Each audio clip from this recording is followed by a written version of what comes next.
সদ্য বিদায় নেওয়া অন্তর্বর্তীকালীন সরকারের প্রধান উপদেষ্টা ডক্টর মোহাম্মদ ইউনূস এবং তার সহকর্মীদের দেশত্যাগে নিষেধাজ্ঞা চেয়ে একটি আইনি নোটিশ পাঠানো হয়েছে। অভিযোগ উঠেছে, রাষ্ট্রীয় ব্যবস্থাপনায় থাকা হামের টিকাদান কর্মসূচিকে বেসরকারি খাতে ছেড়ে দেওয়ার সিদ্ধান্তের কারণে দেশে শত শত শিশু মারা গেছে। এই আইনি নোটিশের পর যদি ডক্টর ইউনূস এবং অন্যান্য সাবেক উপদেষ্টাদের ওপর আরও কড়া কোনো আইনি চাপ প্রয়োগ করা হয়, তবে পরিস্থিতি জটিল আকার ধারণ করতে পারে। দেশের সুশীল সমাজ এবং অন্তর্বর্তী সরকারের সমর্থকরা এর প্রতিবাদে রাস্তায় নেমে আসতে পারেন। আর এমনটি ঘটলে সদ্য ক্ষমতায় আসা বাংলাদেশ জাতীয়তাবাদী দল বা বিএনপি এবং দলের শীর্ষ নেতা তারেক রহমান এক কঠিন রাজনৈতিক বিপদে পড়বেন। কারণ একদিকে সাধারণ মানুষের ক্ষোভ এবং অন্যদিকে আন্তর্জাতিক চাপ সামলানো নতুন সরকারের জন্য একটি বড় পরীক্ষা হয়ে দাঁড়াবে। এই পুরো পরিস্থিতি নোটিশের বিস্তারিত এবং এর সম্ভাব্য রাজনৈতিক প্রভাব নিয়ে আলোচনা করলে অনেকগুলো বিষয় পরিষ্কার হয়ে ওঠে। ক্ষমতা হস্তান্তরের মাত্র 2 মাস পার হতে না হতেই আইনি জটিলতায় জড়িয়ে পড়েছেন সাবেক অন্তর্বর্তী সরকারের প্রধান উপদেষ্টা এবং তার দলের সদস্যরা। বাংলাদেশ সুপ্রিম কোর্টের আইনজীবী ব্যারিস্টার এম আশরাফুল ইসলাম সোমবার একটি লিগ্যাল নোটিশ বা আইনি নোটিশ পাঠিয়েছেন। এই নোটিশটি মূলত সরকারের বিভিন্ন গুরুত্বপূর্ণ দপ্তরে পাঠানো হয়েছে। এর মধ্যে রয়েছেন মন্ত্রিপরিষদ সচিব, স্বাস্থ্য সচিব এবং স্বরাষ্ট্র সচিব সহ সংশ্লিষ্ট বিভিন্ন মন্ত্রণালয়ের সচিবরা। রেজিস্ট্রি ডাকযোগে পাঠানো এই নোটিশে খুব স্পষ্ট করে বলা হয়েছে যে আগামী 5 দিনের মধ্যে একটি তদন্ত কমিটি গঠন করতে হবে। এই কমিটির কাজ হবে ডক্টর মোহাম্মদ ইউনূস সহ তার উপদেষ্টা পরিষদের 24 জন সদস্যের বিরুদ্ধে ওঠা অভিযোগগুলো খতিয়ে দেখা। একই সঙ্গে তদন্ত শেষ না হওয়া পর্যন্ত এই 24 জনের দেশত্যাগে নিষেধাজ্ঞা জারির দাবি জানানো হয়েছে। নোটিশে এমনও বলা হয়েছে যে এই সময়ের মধ্যে প্রয়োজনীয় ব্যবস্থা গ্রহণ করা না হলে পরবর্তীতে দেশের প্রচলিত আইন অনুযায়ী আরও কঠোর পদক্ষেপ নেওয়া হবে। এই নোটিশের মূল কারণ হিসাবে দেশে হঠাৎ করে হাম রোগের প্রকোপ বৃদ্ধির কথা উল্লেখ করা হয়েছে। নোটিশে বলা হয়েছে যে হামের মতো একটি রোগ যা প্রায় বিলুপ্ত হয়ে গিয়েছিল তা আবার মারাত্মক আকার ধারণ করেছে। ইতিমধ্যে এই রোগে আক্রান্ত হয়ে শতাধিক শিশুর মর্মান্তিক মৃত্যু হয়েছে এবং অসংখ্য মানুষ আক্রান্ত হয়ে দেশের বিভিন্ন হাসপাতালে চিকিৎসাধীন আছেন। অভিযোগ করা হচ্ছে যে এই চরম সংকটের জন্য অন্তর্বর্তীকালীন সরকারের একটি নীতিগত সিদ্ধান্ত সরাসরি দায়ী। তারা হামের টিকাকরণ ব্যবস্থাকে সরকারি বা রাষ্ট্রীয় নিয়ন্ত্রণ থেকে সরিয়ে পুরোপুরি বেসরকারি খাতের হাতে তুলে দেওয়ার সিদ্ধান্ত নিয়েছিলেন। এই সিদ্ধান্তের কারণেই দেশব্যাপী টিকাদান কর্মসূচিতে বড় ধরনের ব্যাঘাত ঘটেছে। বেসরকারি খাতে যাওয়ার ফলে টিকার দাম বেড়ে যাওয়া বা সঠিক সময় সরবরাহ না থাকার কারণে সাধারণ মানুষ তাদের শিশুদের টিকা দিতে পারেননি। এই অশুভ ও অপরাধমূলক কর্মকাণ্ডের অভিযোগের ভিত্তিতেই ডক্টর ইউনূস এবং তার সরকারের অন্যান্য উপদেষ্টাদের বিরুদ্ধে তদন্তের দাবি উঠেছে। যাদের বিরুদ্ধে এই নোটিশ পাঠানো হয়েছে তাদের মধ্যে ডক্টর আসিফ নজরুল, সৈয়দা রিজওয়ানা হাসান, আদিলুর রহমান খান, নূরজাহান বেগম, এম সাখাওয়াত হোসেন, জাহাঙ্গীর আলম চৌধুরী এবং মোস্তফা সরোয়ার ফারুকির মতো সুপরিচিত নামগুলো রয়েছে। শুধু স্বাস্থ্য খাতের এই বিতর্কিত সিদ্ধান্তই নয়, অন্তর্বর্তীকালীন সরকারের আমলের সার্বিক আইন শৃঙ্খলা এবং মানবাধিকার পরিস্থিতি নিয়েও এখন নতুন করে আলোচনা শুরু হয়েছে। বিশেষ করে সেই সময়ের মানবাধিকার পরিস্থিতি নিয়ে বেশ কিছু নেতিবাচক তথ্য সামনে এসেছে। মানবাধিকার নিয়ে কাজ করা দেশের অন্যতম বড় সংগঠন আইন ও সালিশ কেন্দ্র বা আস্ক তাদের 2025 সালের একটি প্রতিবেদনে জানিয়েছে যে অন্তর্বর্তী সরকারের সময়কালে দেশে মানবাধিকার লঙ্ঘনের ঘটনা উল্লেখযোগ্যভাবে বেড়েছিল। ওই প্রতিবেদনে খুব স্পষ্ট করে উল্লেখ করা হয়েছে যে সেই সময় সারা দেশে গণপিটুনি, রাজনৈতিক দলগুলোর মধ্যে সংঘর্ষ, পুলিশ বা কারা হেফাজতে নির্যাতন এবং বিচার বহির্ভূত হত্যাকাণ্ডের মতো ঘটনাগুলো বেশি ঘটেছে। পরিসংখ্যান দিয়ে প্রতিবেদনে বলা হয় 2025 সালে শুধু গণপিটুনিতেই মারা গেছেন 197 জন মানুষ। এই সংখ্যাটি তার আগের বছরের তুলনায় প্রায় 54% বেশি। সাধারণ মানুষের জীবনের নিরাপত্তা দিতে না পারার এই ব্যর্থতা এখন ডক্টর ইউনূসের সরকারের বিরুদ্ধে জনমত গঠনে এবং আইনি পদক্ষেপ নেওয়ার ক্ষেত্রে একটি বড় কারণ হিসাবে কাজ করছে। ডক্টর মোহাম্মদ ইউনূসের বিরুদ্ধে আইনি ব্যবস্থা বা মামলার বিষয়টি অবশ্য বাংলাদেশের রাজনীতিতে নতুন কিছু নয়। এর আগেও তাকে দীর্ঘ সময় ধরে নানা ধরনের আইনি জটিলতার মধ্য দিয়ে যেতে হয়েছে। বিশেষ করে সাবেক প্রধানমন্ত্রী শেখ হাসিনা সরকারের আমলে অর্থাৎ 2011 সাল থেকে তার বিরুদ্ধে অসংখ্য মামলা দায়ের করা হয়েছিল।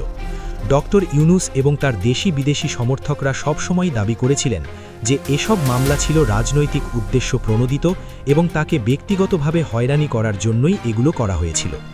এর মধ্যে সবচেয়ে বেশি আলোচিত ছিল শ্রম আইন লঙ্ঘনের একটি মামলা। 2024 সালের 1 জানুয়ারি ঢাকার একটি শ্রম আদালত ডক্টর ইউনূস এবং গ্রামীণ টেলিকমের আরও 3 কর্মকর্তাকে 6 মাসের কারাদণ্ড দিয়েছিল। তাদের বিরুদ্ধে মূল অভিযোগ ছিল যে তারা কর্মীদের জন্য কল্যাণ তহবিল গঠন করেননি এবং 67 জন কর্মীকে নিয়ম অনুযায়ী স্থায়ী করেননি, যা 2006 সালের শ্রম আইনের সরাসরি লঙ্ঘন। এই রায়ের পর ডক্টর ইউনূস জামিনে মুক্ত হন এবং রায়ের বিরুদ্ধে উচ্চ আদালতে আপিল করেন। শ্রম আইনের মামলার পাশাপাশি ডক্টর ইউনূসের বিরুদ্ধে অর্থ আত্মসাৎ এবং মানি লন্ডারিং বা অর্থ পাচারের মতো গুরুতর অভিযোগও আনা হয়েছিল। গ্রামীণ টেলিকমের কর্মী কল্যাণ তহবিল থেকে প্রায় 252 কোটি টাকা আত্মসাৎ করার অভিযোগে 2024 সালে একটি বড় মামলা হয়, যেখানে 14 জনকে চার্জশিট দেওয়া হয়েছিল। দুর্নীতি দমন কমিশনও তার বিরুদ্ধে গ্রামীণ টেলিকমের লাভ্যাংশ নিয়ে অর্থ পাচারের মামলা করেছিল। জানা যায় যে শ্রম আইন এবং দুর্নীতি মিলিয়ে তার বিরুদ্ধে সব মিলিয়ে প্রায় 200-র কাছাকাছি মামলা দায়ের করা হয়েছিল। এছাড়া 2011 সালে বয়সের কারণ দেখিয়ে তাকে গ্রামীণ ব্যাংকের ম্যানেজিং ডিরেক্টরের পদ থেকে সরিয়ে দেওয়া হয়। সেই সময় তৎকালীন সরকার প্রধান তাকে অত্যন্ত কড়া ভাষায় সমালোচনা করেছিলেন। বিভিন্ন সময়ে তার বিরুদ্ধে বিদেশি সাহায্যের অপব্যবহার এবং কর ফাঁকির মতো নানা রকম অভিযোগ তোলা হয়েছিল। তবে ডক্টর ইউনূস সবসময় এসব অভিযোগ দৃঢ়ভাবে অস্বীকার করে এসেছেন এবং বলেছেন যে তিনি কোনো ব্যক্তিগত লাভ বা সম্পদের পাহাড় গড়েননি, বরং সামাজিক ব্যবসার মাধ্যমে সারা জীবনের কাজ দিয়ে মানুষের কল্যাণ করার চেষ্টা করেছেন। অতীত সরকারের এসব পদক্ষেপকে আন্তর্জাতিক সম্প্রদায়ও ভালোভাবে নেয়নি। 170 জন নোবেল বিজয়ী থেকে শুরু করে বিশ্ব নেতারা এসব ঘটনাকে রাজনৈতিক হয়রানি বলে আখ্যায়িত করেছিলেন।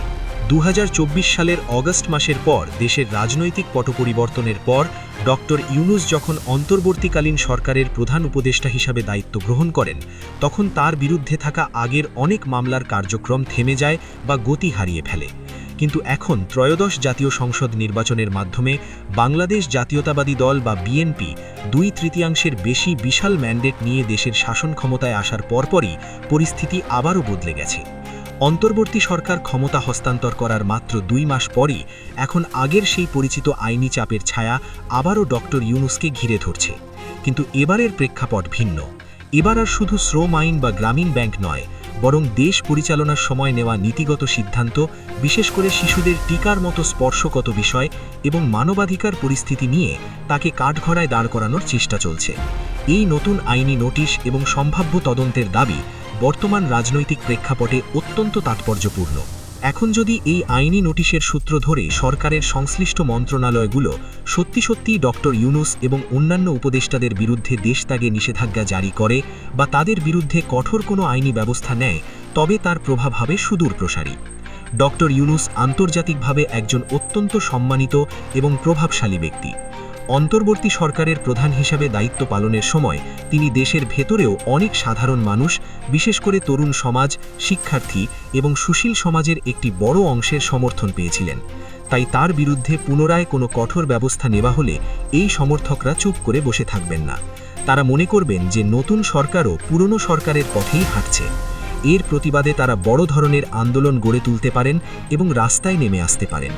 আর এমনটি ঘটলে সদ্য ক্ষমতায় আসা বাংলাদেশ জাতীয়তাবাদী দল বা বিএনপি এবং দলের শীর্ষ নেতা তারেক রহমান এক কঠিন রাজনৈতিক বিপদে পড়বেন। কারণ একদিকে সাধারণ মানুষের ক্ষোভ এবং অন্যদিকে আন্তর্জাতিক চাপ সামলানো নতুন সরকারের জন্য একটি বড় পরীক্ষা হয়ে দাঁড়াবে। বর্তমান সরকারকে এখন খুব সাবধানে পরিস্থিতি মোকাবিলা করতে হবে। একদিকে হামে আক্রান্ত হয়ে শিশু মৃত্যুর ঘটনায় সাধারণ মানুষের মধ্যে যে তীব্র ক্ষোভ তৈরি হয়েছে, সরকারকে তার বিচার করতে হবে এবং স্বাস্থ্য ব্যবস্থাকে আবার স্বাভাবিক করতে হবে। আইনি নোটিশের দাবি অনুযায়ী তদন্ত করে যদি সত্যি কেউ দোষী সাব্যস্ত হয়, তাহলে শাস্তির আওতায় আনা রাষ্ট্রের দায়িত্ব। কিন্তু অন্যদিকে এই তদন্ত বা বিচার প্রক্রিয়া যেন কোনোভাবেই রাজনৈতিক প্রতিহিংসার রূপ না নেয়, সেদিকেও সরকারকে কড়া নজর রাখতে হবে। শেখ হাসিনা সরকারের সময় ডক্টর ইউনূসের বিরুদ্ধে নেওয়া পদক্ষেপগুলোকে বিশ্ববাসী যেভাবে নেতিবাচকভাবে দেখেছিল, বর্তমান সরকার নিশ্চয়ই চাইবে না তাদের নতুন যাত্রা শুরুতেই সেভাবে সমালোচিত হোক। যদি আন্তর্জাতিক সম্প্রদায় এবং মানবাধিকার সংস্থাগুলো মনে করে যে নতুন সরকারও রাজনৈতিক কারণে ডক্টর ইউনূসকে হয়রানি করছে, তাহলে বাংলাদেশের জন্য বিদেশি বিনিয়োগ বা আন্তর্জাতিক সাহায্য পাওয়া কঠিন হয়ে পড়তে পারে। একটি দেশের অর্থনীতি সচল রাখতে এবং উন্নয়ন কর্মচারী চালিয়ে নিতে আন্তর্জাতিক সমর্থন অত্যন্ত জরুরি। তাই তারেক রহমান এবং তার দলের নীতি নির্ধারকদের এখন একটি কঠিন ভারসাম্য বজায় রেখে চলতে হবে। জনমতের প্রতি শ্রদ্ধা দেখিয়ে আইনি প্রক্রিয়াকে স্বচ্ছ রাখতে হবে, আবার একই সাথে রাস্তায় যেন কোনো ধরনের বিশৃঙ্খলা বা রাজনৈতিক অস্থিরতা তৈরি না হয় সেটাও নিশ্চিত করতে হবে।